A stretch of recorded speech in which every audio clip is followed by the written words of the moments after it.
L'expression carpe diem trouve son origine dans les écrits d'Horace en 65 avant Jésus-Christ.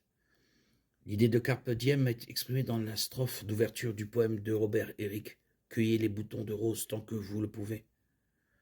Le temps ancien vole toujours, et cette même fleur qui sourit aujourd'hui mourra demain. Planifier un bon lendemain n'est pas la même chose que s'en inquiéter. La plupart des applications du carpe diem impliquent un certain niveau d'impulsivité et d'irresponsabilité, comme dans « Mangez, réjouissez-vous ». Jésus a donné sa propre version du carpe diem dans Matthieu 6, 34. Ne vous inquiétez donc pas du lendemain, car le lendemain aura soin de lui-même. À chaque jour suffit sa peine. Cette instruction faisait suite aux assurances de Jésus selon lesquelles le Père sait ce dont nous avons besoin, avant que nous le lui demandions. L'instruction de Jésus diffère de la compréhension commune du carpe diem, en ce sens que Jésus se concentre sur la confiance en Dieu pour le lendemain et non sur le fait de prétendre qu'il n'arrivera pas. L'exemple de Jésus dans Luc 12, 16, 21 d'un homme vivant selon la philosophie du carpe diem était résolument négatif.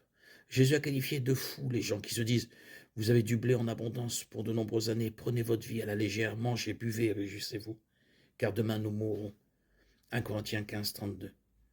La philosophie du carpe diem soutient l'attitude consistant à céder au désir charnel aujourd'hui parce qu'il n'y aura peut-être pas la possibilité de le faire demain.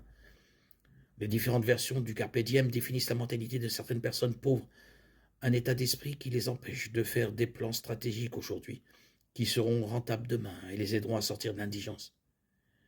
En fait, le carpe diem tue la poule aux œufs d'or aujourd'hui, sans se soucier de perdre les œufs d'or qui auraient pu rapporter toute l'année. En éliminant les réponses irresponsables et stupides, le principe général peut avoir une certaine valeur. Nous devons profiter de chaque occasion car les jours sont mauvais, Éphésiens 5, 16, et saisir chaque occasion de faire le bien, Galates 6, 10, Colossiens 4, 5. Nous pouvons considérer le carpe diem comme le fait de saisir chaque instant que Dieu nous permet de vivre, de le savourer et de reconnaître que nous n'avons aucune garantie d'avoir un lendemain. Jacques 4, 13, 15. Si nous vivons avec la compréhension que nos jours sur cette terre sont comptés et qu'ils sont trop peu nombreux pour que nous les gaspillions,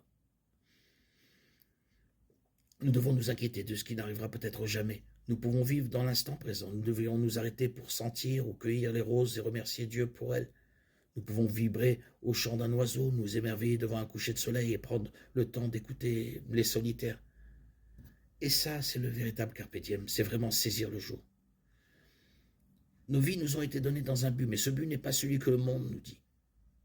La vie ne nous a pas été donnée pour que nous puissions saisir le jour de manière égoïste. Notre but est de glorifier Dieu dans tout ce que nous faisons. 1 Corinthiens 10, 31. Nous le glorifions en prenant le temps d'apprécier tout ce qu'il nous a donné. 2 Pierre 1, 3. Romains 8, 32. Nous le glorifions en investissant notre temps et nos ressources dans des choses qui comptent et en nous préparant sagement pour l'avenir, ici et dans l'éternité. Matthieu 6, 20, Proverbes 6, 6, 8, 2 Corinthiens 4, 16, 18.